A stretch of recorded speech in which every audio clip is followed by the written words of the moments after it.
Bonjour à tous, j'espère que vous allez bien. Alors aujourd'hui, j'ai déjà fait un petit tirage parce que je pensais que ce tirage était pour moi à titre personnel. Et en fait, non, il est important d'en parler, je pense. Ça fait quelque temps déjà que moi-même, dans mon quotidien, je suis invitée par mes guides ou par moi-même à revoir ce que je fais, à quoi j'œuvre dans une journée, comment se déroulent mes journées, comment se déroulent mes semaines. Voilà, qu'est-ce qui est important et qu'est-ce que je mets en place chaque jour. Et je me rends compte que c'est pareil pour tout le monde, hein. En fait, on a des choses qu'on a envie de faire et les choses euh, qu'on est obligé de faire. Et évidemment, l'un ne correspond pas avec l'autre. On est invité évidemment à revoir nos priorités, à voir comment on peut faire correspondre les deux, à faire en sorte que ce que l'on fait dans une journée soit des choses qui nous nourrissent, qui nous font avancer, qui nous font partager avec les autres et en fait faire que l'on œuvre. Voilà, on va essayer de ne plus utiliser le mot travail, mais faire en sorte que l'on œuvre vraiment à quelque chose euh, déjà pour nous, qui nous correspond, qui correspond à ce que l'on aime faire, à nos passions, parce que c'est là-dedans que l'on doit agir. C'est pas pour rien qu'on a des passions, qu'il y a des choses que l'on aime dans la vie. C'est parce qu'elles nous correspondent et que c'est là qu'on va faire ce qu'il faut, c'est là qu'on va être doué, c'est là qu'on va faire vraiment ce qui est bon pour nous et aussi pour les autres. Et ça, dans la matrice dans laquelle on est encore actuellement, puisqu'elle est seulement en train de se détruire, elle n'est pas encore complètement partie, euh, il y a ces questions-là à se poser, vraiment. Qu'est-ce que vous faites de vos journées? Euh, Est-ce que dans une journée, il y a suffisamment de place pour ce que vous aimez, voire même pour l'imprévu? Voilà, c'est un petit peu les questions que je me suis posées, que l'on m'a posées, que j'ai ressenties, et je me suis dit, là, il y a vraiment un truc à voir. Moi-même, donc, on m'a invité à revoir mes priorités pour pouvoir placer dans une journée, dans une semaine, vraiment le maximum de choses qui me nourrissent et pour lesquelles je suis faite, qui correspondent en fait à ce que je suis profondément, hein, le fameux je suis. Euh, et donc finalement j'ai dû tout simplement faire exactement ce que je conseille depuis des années aux gens qui viennent me voir en séance. Simplement, s'il y a quelque chose qui ne va pas dans votre vie, si vous n'êtes pas assez bien, si vous sentez que votre quotidien ne vous correspond pas, faites deux listes. Faites une liste de ce que vous aimez faire, tout ce que vous aimez faire, tout ce qui vous nourrit, tout ce qui vous passionne, et une autre liste avec ce que vous faites dans une journée ou dans une semaine. Et puis comparez les deux listes. Et là, vous allez constater qu'il y a un déséquilibre très important, à moins que vous n'ayez déjà mis en place les choses, auquel cas c'est juste magnifique. Mais le déséquilibre est là très très souvent parce que dans cette société où l'on vit, on nous demande de faire des choses qui ne vont pas forcément correspondre à nous. On nous fait correspondre à quelque chose. Et il est temps de sortir de tout ça. D'ailleurs, même vous constaterez que on peut avoir certaines passions ou quoi que ce soit, même quand on choisit des études, à l'âge où on choisit des études, etc., on ne va pas forcément avoir la possibilité d'aller complètement dans ce que l'on aime et d'aller travailler là-dessus pour avancer et ensuite le proposer aux autres. Alors que c'est comme ça que ça devrait être en fait, et c'est comme ça que ce sera d'ici quelques temps. Ça va prendre du temps à se mettre en place, bien évidemment, mais ça va venir. On y va tout droit dans ce monde qui va nous permettre effectivement de nous épanouir. Mais en attendant, il faut faire les choses autrement. Beaucoup d'entre vous ont un travail qui ne leur plaît pas énormément, mais on y va parce que il faut de l'argent. Il faut de l'argent pour vivre, pour s'adapter dans cette société. D'ailleurs, j'aimerais quand même soulever cette petite notion. On en a tous conscience, mais on se le dit et on le met pas en avant et on finit par trouver ça normal. Euh, on est quand même amené dans cette matrice à aller gagner notre vie.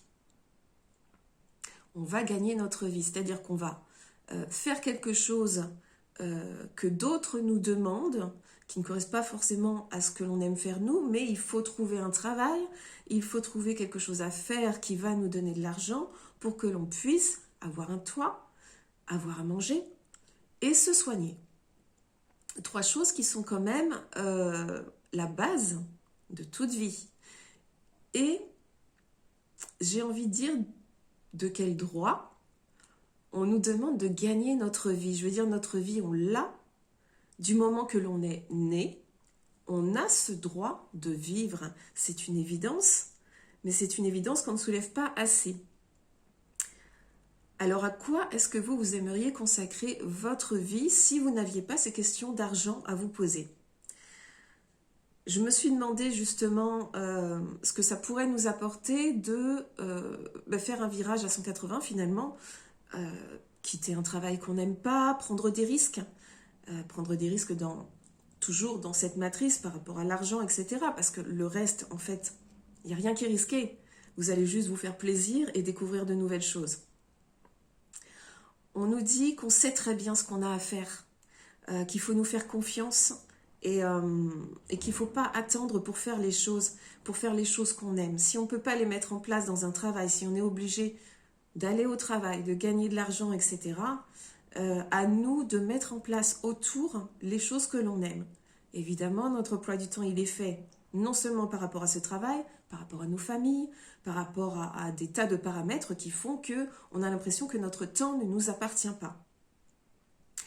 Et si on récupérait une bonne partie de ce temps-là, qu'est-ce qu'on en ferait, en fait, tout simplement?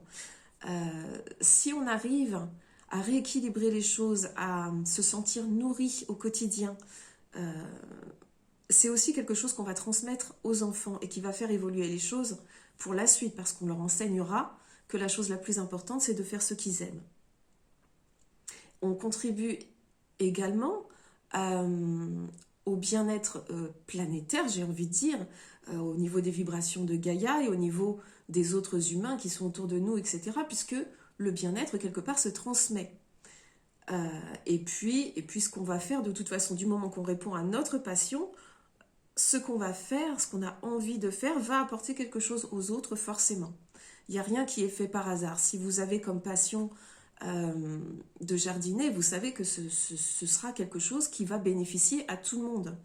Donc il ne faut pas se leurrer, il faut arrêter de penser la passion comme quelque chose de personnel que je fais pour moi dans mon petit coin, etc.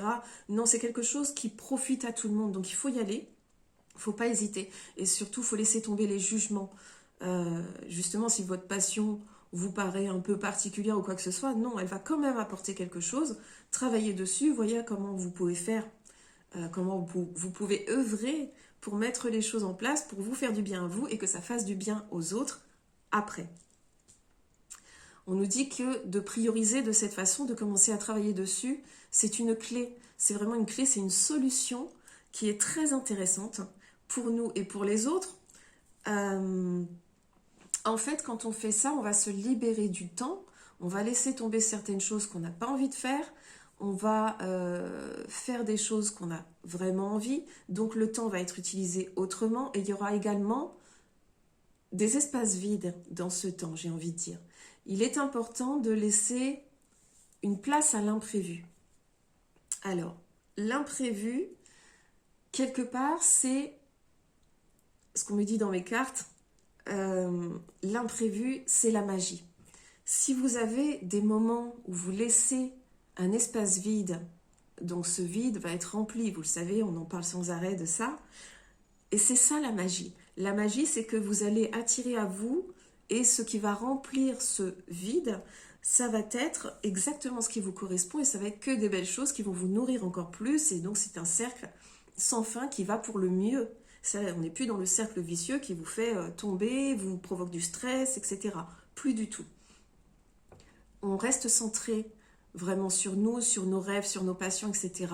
On laisse de la place à l'imprévu, donc on laisse la magie rentrer et on se rend compte, et c'est ce que disent les cartes également que j'ai tirées tout à l'heure, on se rend compte que de cette façon, on va aussi laisser rentrer notre être profond et recevoir la spiritualité qui nous appartient, on va continuer notre éveil, on va le mener au plus haut, on va de plus en plus correspondre à ce qu'on est et de plus en plus faire correspondre l'humain dans son entier à ce qu'il est réellement et à ce qu'il a à faire sur cette terre, c'est-à-dire s'éveiller, c'est-à-dire prendre conscience, œuvrer sur lui et avec les autres pour comprendre qui il est vraiment, le fameux je suis, son lien au divin. Tout est relié, vous voyez, c'est en faisant ça qu'on en revient au fameux nous sommes un. On va récupérer d'ailleurs dans ce vide, on peut récupérer les choses de nos vies passées aussi. Vous savez que par exemple, si vous êtes très très intéressé par un pays en particulier ou par une culture en particulier ou quoi que ce soit, c'est souvent que dans une vie antérieure, vous avez certainement été dans ce pays ou baigné dans cette culture. Donc quelque part, en laissant la place à l'imprévu, en faisant des choses que vous aimez, vous allez laisser tout ça revenir, vous faire grandir, continuer votre éveil spirituel pour comprendre le divin en vous et être connecté au maximum à la source, donc faire monter en vibration l'humain et la terre, vous allez tout récupérer. Vous allez vraiment tout récupérer et les choses après, elles sont faciles. Alors évidemment, on n'est pas encore dans le temps où on peut le faire avec une grande liberté puisque c'est ce qu'on va m'objecter à chaque fois, c'est qu'on a tous un emploi du temps. Moi, j'ai cette chance d'être à mon compte et donc de pouvoir faire mon emploi du temps moi-même, décider de mes horaires, etc. C'est pas le cas pour tout le monde. Et j'ai envie de dire, c'est un risque à prendre. C'est un risque à prendre, savoir où est le meilleur pour nous. Et puis, savoir ce dont on a réellement besoin, même au niveau argent. Est-ce que vous avez envie d'être riche parce que vous aimez vous payer des choses, vous aimez avoir des très belles choses, etc.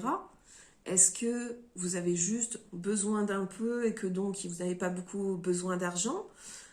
Voilà, posez-vous les questions de ce dont vous avez besoin et de l'équilibre entre le bénéfice et ce que ça va vous apporter d'autre, donc stress, etc., que de garder un travail ou d'être dans un travail pour gagner de l'argent, ou de choisir d'aller vraiment dans le sens de ce qui vous convient au maximum. En fait, le fait de prioriser comme ça, ce qui est ressorti dans le jeu qui m'a vraiment étonnée et en même temps c'est compréhensible puisqu'on se prépare pour ce monde d'après où ces notions-là doivent juste être évidentes. C'est une initiation. Vous pouvez prendre ce moment où vous allez chercher à prioriser les choses comme un moment d'initiation, où on vous montre vraiment tout ce que vous pouvez faire et tout ce que vous pouvez apporter à vous-même et aux autres. C'est vraiment, comme je vous disais, faire ce vide, donc enlever les choses qui ne vous conviennent pas, laisser de la place à l'imprévu, c'est aussi laisser la place à tout ce qui est possible. Voilà, on va provoquer l'entrée de la magie, des synchronicités. Voilà, là j'avais tiré la carte de la femme médecine du tout possible, qui nous dit que elle ouvre pour nous le bal des synchronicités. S'il y a ce vide, il va se remplir avec des signes, avec des évidences, avec des choses qui nous nourrissent et qui vont venir parce que nos vibrations plus hautes vont attirer des événements, des gens et un environnement plus haut en vibration. Voilà, c'était un petit peu ce que j'avais envie de vous dire aujourd'hui. Donc prenez ce conseil autant que vous le pourrez, autant que vous en avez envie. Je pense qu'il y a des choses à mettre en place et je pense que si on me le dit, je l'ai constaté aussi autour de moi, je crois qu'il n'y a pas de hasard et qu'on est très nombreux en ce moment à avoir besoin de revoir nos priorités. Donc pensez à faire ces listes de ce que vous aimez faire et liste de ce que vous faites réellement et puis rééquilibrer tout ça. Petit à petit, remettez les choses que vous aimez dans votre quotidien. Faites en sorte de ne jamais faire l'impasse sur des moments de détente, de plaisir et d'y aller un peu mollo sur les choses qui vous stressent, même si au travail on vous en demande beaucoup ou quoi que ce soit. J'ai envie de dire, faites ce que vous avez à faire et puis voilà, c'est tout. N'en faites pas trop. préservez-vous et surtout nourrissez-vous à côté des choses qui vous conviennent. Voilà, c'est tout pour aujourd'hui. C'était le petit message à passer, donc je suppose qu'il y avait beaucoup de personnes qui avaient besoin de l'entendre. Donc j'espère que le message passe. Faites vos listes, faites-vous plaisir. Et puis on y va, on avance vers le monde d'après. Et on le prépare pour nos enfants, c'est une chose qu'il ne faut pas oublier. Apprenez-leur à vos enfants à vraiment s'ouvrir à leur passion, à faire ce qu'ils ont envie. C'est ça qui va leur donner la voie, leur donner la route pour savoir qui ils sont et ce qu'ils ont à apporter aux autres. De même que pour nous, mais eux, ils auront un peu plus de temps pour le faire et donc le faire vraiment dans la meilleure des situations, sans se prendre trop de stress, sans être limité comme nous, on a pu l'être. Donc ouvrez-leur cet espace de tous les possibles. Voilà, pour le monde d'après, on le fait. Je crois que c'est tout. Prenez vraiment cette période et ce petit exercice finalement comme une initiation. Parce que c'est un peu ça, vraiment. C'est ce qui nous mène à un plus grand éveil. Donc ça nous initie à quelque chose de profondément important. Je vous souhaite une très belle journée et je vous dis à bientôt.